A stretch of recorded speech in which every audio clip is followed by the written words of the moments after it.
Our personality of the day is Jacob Osei Yeboah, an independent candidate contesting this year's election.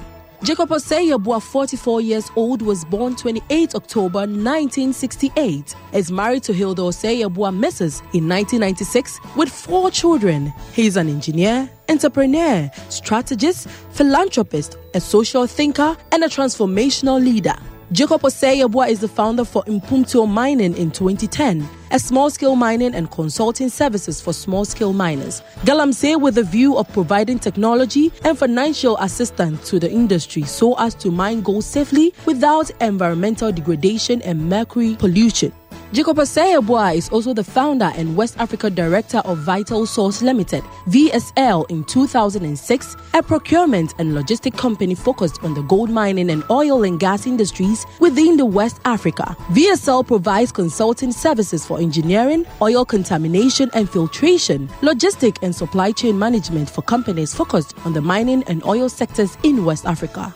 Jacob has first-hand experience in logistic and supply chain management in the West Africa mining industry, having worked for over 4 years as the West Africa manager for Sherwood International 2002 to 2006, a division of the Super Group Company of South Africa, covering Ghana, Guinea, and Mali.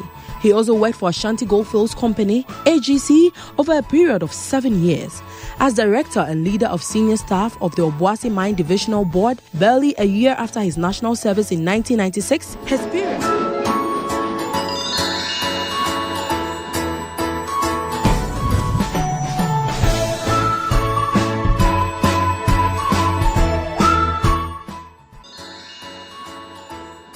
Our personality of the day is Jacob Osei Yeboah, an independent candidate contesting this year's election.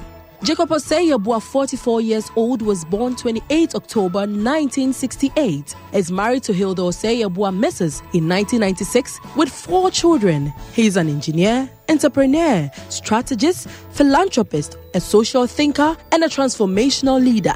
Jacob Osei Yeboah is the founder for Upclose Mining in 2010, a small-scale mining and consulting services for small-scale miners. Galamsey with the view of providing technology and financial assistance to the industry so as to mine gold safely without environmental degradation and mercury pollution.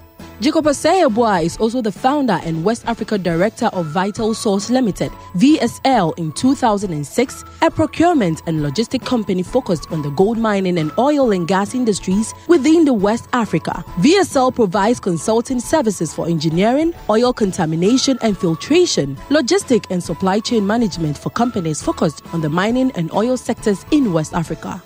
Jacob has first-hand experience in logistic and supply chain management in the West Africa mining industry, having worked for over 4 years as the West Africa manager for Sherwood International 2002 to 2006, a division of the Super Group Company of South Africa, covering Ghana, Guinea, and Mali.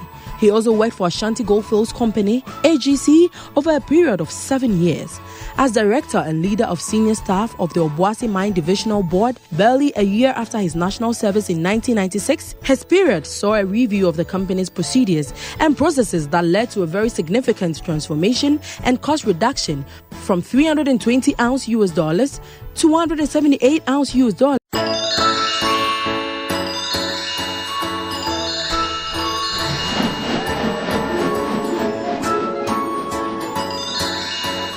Welcome back to the CPS, and we have an honorable member who is a presidential candidate, an independent presidential candidate. But before I introduce him, I would like to tell you all that this is the Peace Talk for the CPS segment. This is a special CPS segment, yes. Okay, so we have no one else but Honorable Jacob Osei Yeboah, whose initials spell out joy, as in Joy Prime, yes.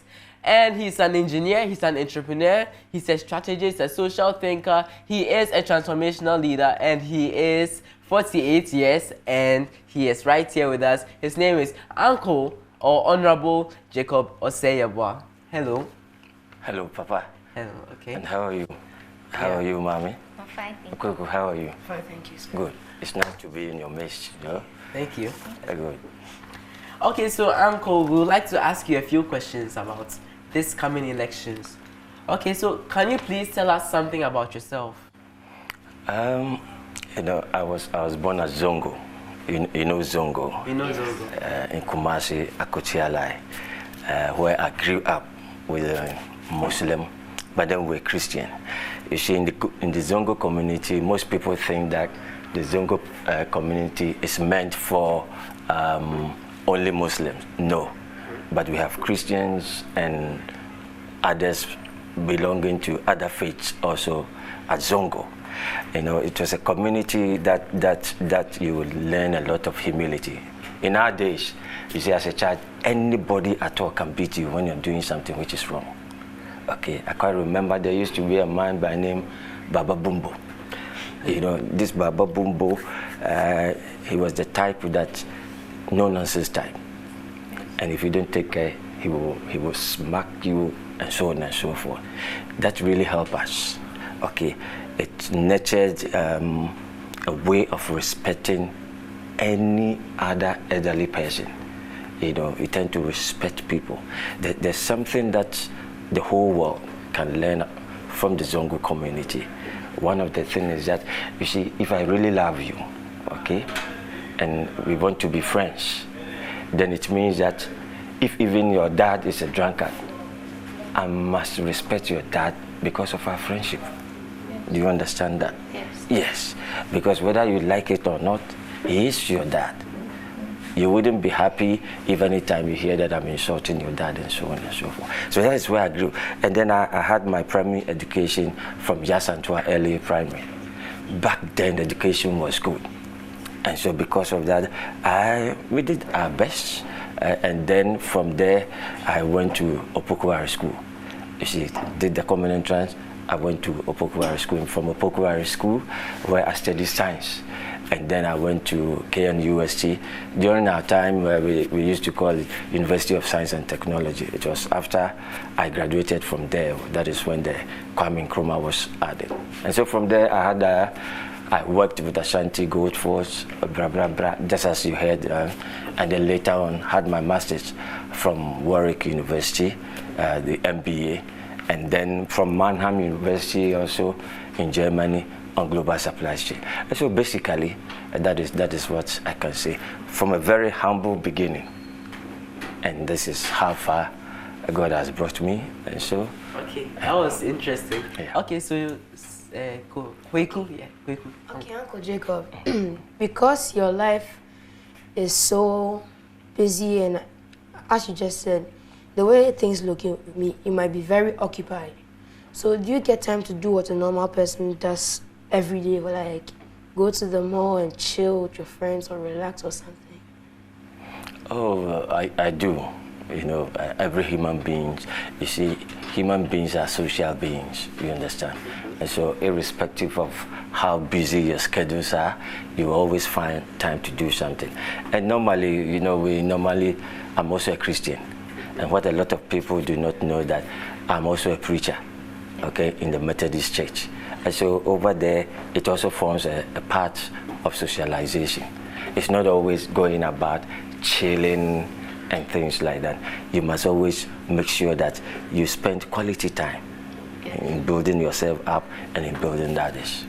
That's what I believe in. You know. So, as a politician, like, is your life different from normal people, or? You see, I just wanted to make it clearer to you and then those at your age. You see, someone who is a politician is someone who has his profession, just as I'm an engineer. If you want to be a politician, then it means that you've come up to a point that you want to give out to the country that has so built you up to be the very person that you are. Politician is not a profession or a job. No, it's a sacrificial job, something that you want to impart. And so, because you want to impart on people, you must always try to be with people. Okay, you must always try to add value to the lives of people. That is who a true politician is. Okay. Kweku. Okay, Uncle. So, what do you do to get to where you are? What are your step-by-steps rules to Procedures. procedures to get to where you are today? There's something. When I was young, you see, my mom actually helped me a lot. You see, I overheard most of you working in the kitchen and things like that. I was the last born. You know, I became very diligent because of my mom. And there was one thing that my mom did for me that I will never forget. When I was a kid, around 4 years, attending kindergarten, what my mom used to do is that she used to sell toffees. And then she would tell me, anytime after school, she would ask me, what did you learn? And then I would write it, and then at the end of the day, she gives me toffee. And do you know what that did to me? Because I wanted to get a toffee. Yes. Any time that I go to school and the teacher is teaching, I have to listen with rapt attention so that when I come, I'll be able to narrate it to my mom and then get my toffee. Yes. And because of that, I normally take about 80% when somebody is talking. And it's very good to be a good listener. Do you know why? Because God gave us how many? 2 years. And 1 year. So you must always speak less and listen more. And that is something that my mom did to me, and putting a lot of things in memory and then telling others out. That was very nice. So, Uncle Jacob, please, why did you decide to go independent? You see, as a social thinker, you know, the way politics is being acted in our country is not helping us. It's rather dividing us as one people. But we need a form of social togetherness or cohesion so that we'll be able to undertake the national development agenda ahead of us in building our nation. But the politics, just as all of you know, any time that is about election, there's all sorts of peace messages coming out. Because other than that, we might want to destroy ourselves. Why should somebody who is ambitious to become a leader wanting us to kill ourselves so that the person become a leader? I look at this and I realize that no. In Ghana, you know, we have different ethnic groups. We have about 79 languages in Ghana. Okay, and when somebody say I'm Fanti, someone will say I'm Asante, I'm a Dakumba, I'm a Ewe. We have 79. And do you know something? In the northern region alone, the 3 northern regions, we have 44 different languages, ethnic groups. And then the remaining is 44 plus the 35, then you have the 79 within the remaining. So because of this itself is ethnicity, okay? When someone says that I'm Ashanti or Fanti, that is what we call ethnicity. By itself is good. But when one ethnic group begin to say that I'm superior, we call it ethnocentrism. And that one is not good. And so as a country, we need a leader that anyone can say, he is my leader. It's not that you belong to this party, you are for NPP or you are for NDC, and then we are dividing ourselves. Adding that one on top of ethnicity will always destroy that. And I also, as a social thinker, I also realize that across Africa, where we've had wars, civil wars, and I'm sure you might have heard it, Liberia, you know, they came to Ghana, they became refugees, Sierra Leone, Rwanda, people hacking themselves. It was because of these divisions that brought all this. But you need a person to say that he is my leader. You can say that Joy or Jacob Osei Yeboah is my leader. You can also say that is what we need as a country. Yes. But that is not what we are witnessing. Have you noticed that? Okay. Okay, you said you're a social thinker. So what do you do for the community as a social thinker? What are some of the things you do to help the youth and everyone? Yeah. Yes, you see, as a social thinker, you look at where society is heading towards, whether it's good or bad. Then you analyze it, and then you come forth with issues that will help society to come back onto their destiny path. And that is exactly what I'm doing. You tend to criticize society. You tend to add value to society. Apart from that, I used to visit orphanages, and then you give a lot of things out to them as well. And so these are some of the things that we do. Sometimes we move on to the villages, and then we share spectacles, because you have a lot of people. There are a lot of, at the age of, from age of 40 onwards, most people will tend to use spectacles. So sometimes we go about issuing spectacles to some of our villages, and it's actually helping them to repair their visions for them. Okay, thank you. So, Uncle Jacob, please, what are your plans for Ghana if you win the elections? At this point in time in our country, because of that high polarization or divisions amongst us, the first vision that we have is what to do to bring what we call socio-political stability. And that socio-political stability, yes, will actually bring all of us together. It will enable the country to become more stable. And then after we've been able to achieve that, then all other developmental issues can come in. One of the most important things that we want to do is what we call the National Electronic Data Infrastructure. With that National Electronic Data Infrastructure, what it does is that your data as an individual or citizen of Ghana, right from birth, it will track your life cycle as a child, going to school, completing your professions, all the properties that you have, and then at the end of the day, it will help the nation to develop. Okay. Uncle Jacob, please, children are the future leaders, the leaders of tomorrow or for tomorrow. So, for the children, I'm pretty sure they want to know what you are going to do for them when you are voted or if you are voted into power. They want to know the good sides and the benefits, so they can also impact, they can give their parents an idea, because children have a positive impact on their parents when or if they vote during elections. So they want to know what you'll be doing for the children during elections, if you win.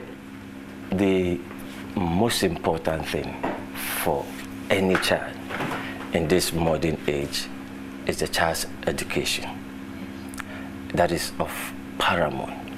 And now, per our Constitution, Article 25, it says that there must be free, compulsory, universal, basic education, which means that any child should be educated. Now, there are a lot of arguments going on here and there as to how to be able to implement that fully. I do not agree to the fact that only those who go to government schools should be helped, but what about those who also attend the private school?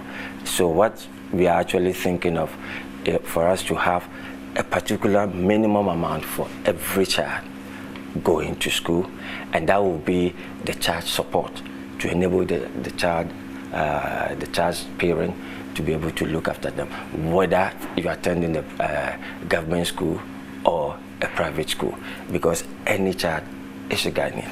The other thing is also to change the curriculum.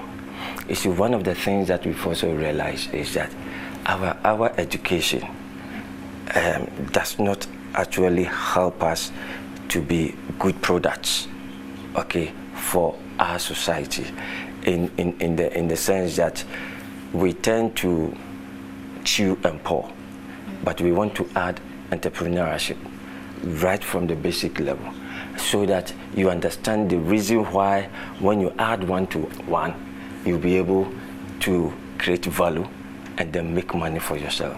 And so that is what we're going to do. And we're going to make sure that, you see, children, when I was young, we used to have a lot of parks for children. You know, in Accra here, the Efua Sutherland Park. In Kumasi, children. But these parks are being sold. And one of the things that we're going to ensure is that we get these parks within our communities where children can go and socialize. It's very, very important when you have kids socializing. It helps them to interact and then understand people. Okay, and so these are some of the things that we'll be able to do that. But the most important thing is your education. Okay, thank you. So, Uncle, some of our colleagues have some questions to ask you. So, do you guys have any for him? Okay, Uncle. So, anytime you're in your office and you look at the way Ghana is, you know, usually everybody knows that there are problems with the sanitation and welfare of the cleanliness of Ghana. Uncle, so what will you do to impact on the cleanliness and sanitation of Ghana positively? Yeah, you see, that is why I say that, you know, initially I mentioned the National Electronic Data Infrastructure. With that, just at the click of a button, you tend to know the population, their lifestyle, their social class within a community. Now, the moment you know the population and then their social class, there's a formula that you tend to know the amount of garbage that they can produce within a day. And then you can plan towards that. And by so doing, we'll be able to solve the sanitation problem. It shouldn't be just a monthly problem. But then, all of us as citizens too, we are supposed to ensure that our environment is clean. And one of the things that you can do by telling your parents, when you realize that somebody is holding a bag and the person dumping it somewhere, you go there and respectfully, you say, please, what you are doing is not good for the environment. Can you do that?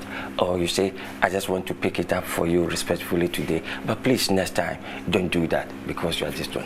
When we become conscious of this, then all of us will become solutions to our sanitation problems. Okay, thank you. Uncle Jacob, please, some children around Ghana and in schools, in churches, wherever they are, they have a few questions for you. So please stay tuned and listen to the questions coming for Uncle Jacob.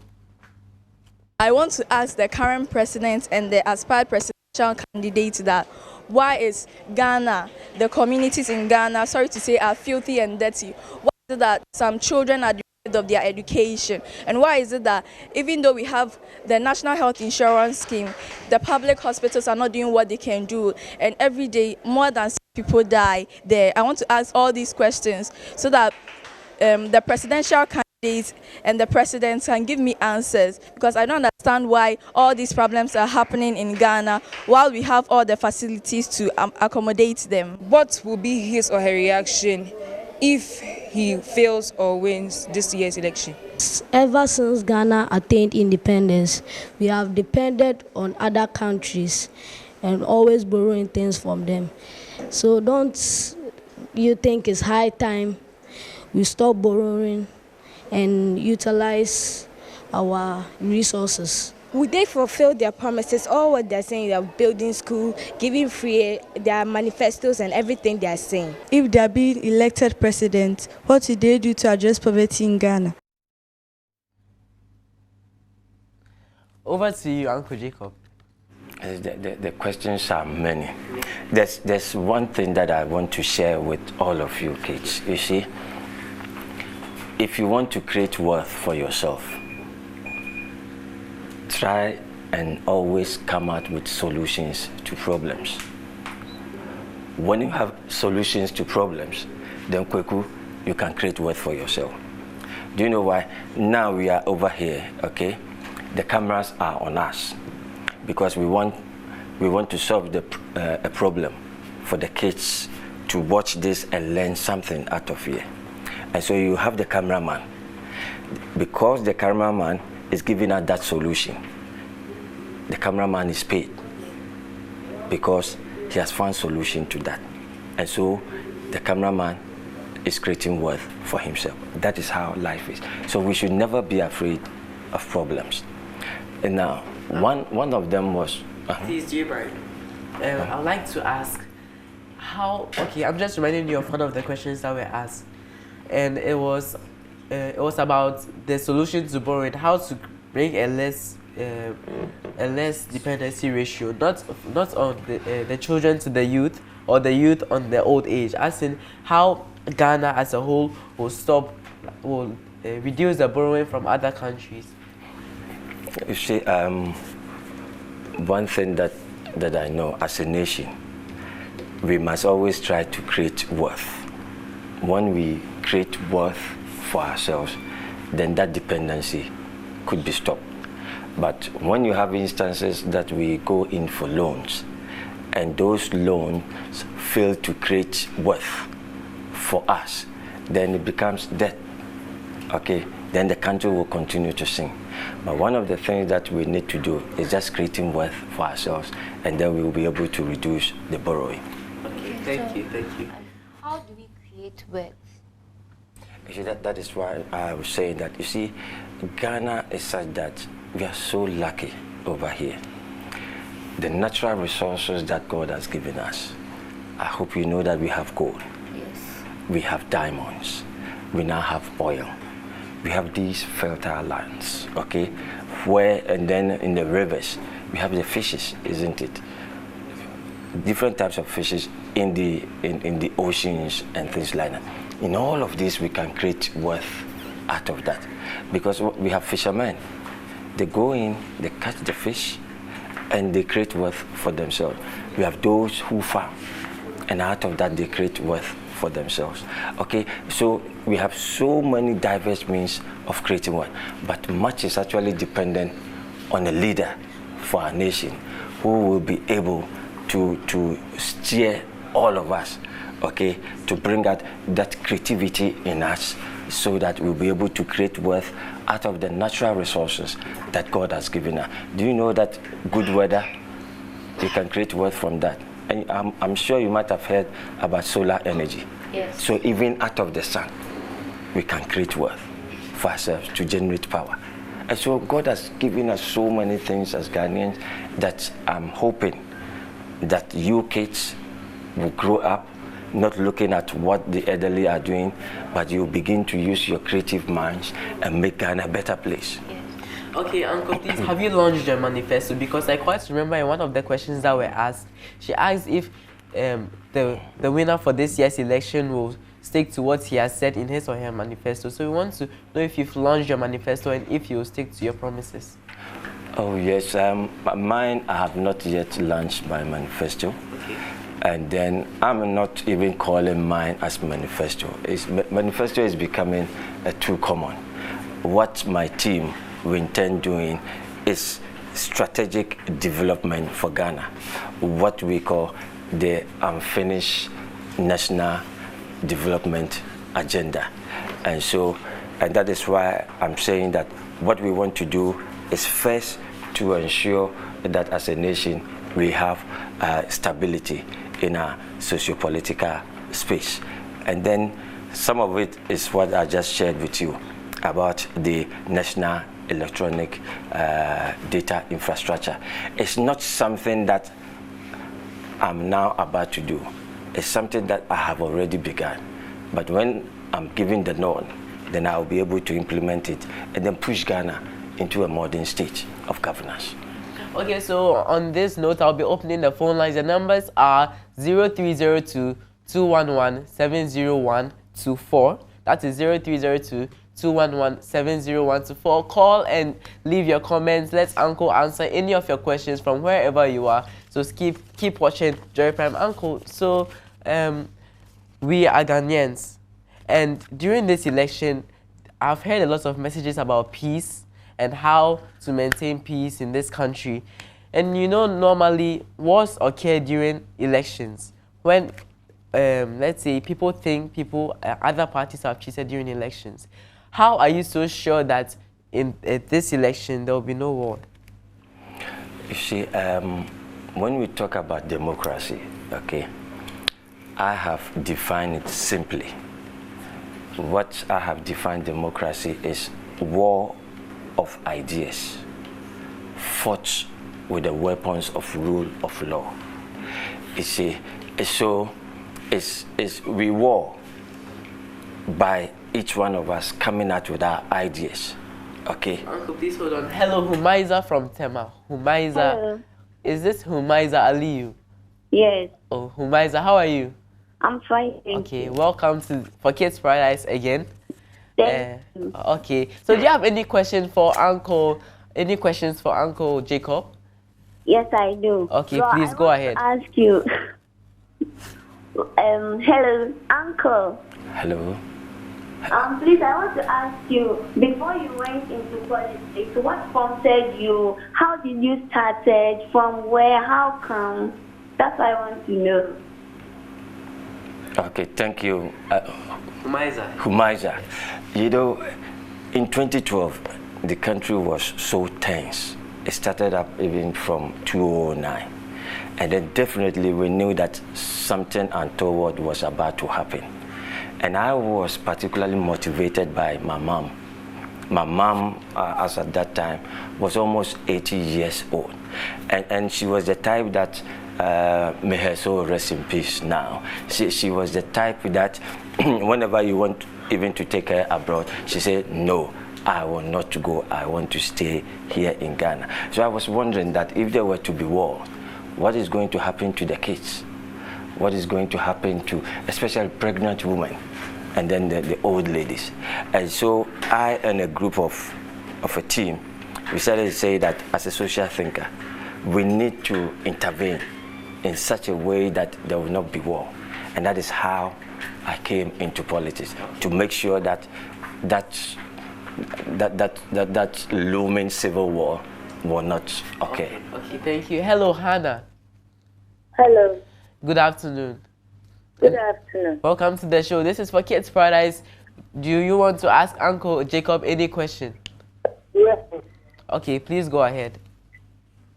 Uncle, please, I want to ask whether if you were, like when you were a child, you wanted to, your dream was to be a politician or wanted to do any other different thing. Okay, thank you. You see, as a child, you remember that all of us, when we are growing, we tend to have different visions. I can remember my two kids, all of them say that they want to be footballers, though they are good at school, but they say that they want to be footballers. But I'm sure after some time it will change. It's the same thing. In fact, I had really wanted to be a pilot, okay? But I realized that I had to go through the army. And so I said that if I had to go through the army is something that I didn't like. And so I decided to go for electrical engineering. And when I was growing, I thought that I would one day become a pastor. Okay, still about dealing with people. And just as I say that politics is about helping people and your nation. And so that is how I ended up becoming a politician. Thank you very much. Hello, Eva. Hello. Good afternoon, Ima. Welcome to For Kids Paradise. Yeah, how are you, Kids Paradise? Oh, we are very fine, thank you. Please, do you have any questions for Uncle Jacob? Do you want to leave any comments? We are ready for you. Oh, thank you, my able brother. And greet your fellow sisters for me. Okay, thank you. Mr. Joy. Hello, Mr. Joy. Hello, Ima. Jay, his name is... Okay, you're calling me Joy. Okay. Yeah. Mr. Joy, are you there? Yes, I am, Ima. And how are you? The only question that I want to ask you is that this ongoing, let me say, this filing presidential or whatever. But they have discovered many people, let's say 12 people. But you, as the whole of Joy, they did not disqualify you. What is your secret? And what is the difference between you and the, maybe you say you are an engineer. Yes, I am. What is the difference between you and engineer and doctor? As a whole doctor, my papa Sindo, but they are disqualified a doctor. I have sit down, I don't understand and I don't know the reason why. because you are so cool, but they did not qualify. Okay, Uncle. So let's take the next call. Hello. Okay, so the call has been cancelled. So that's out. So Uncle, you guys are here.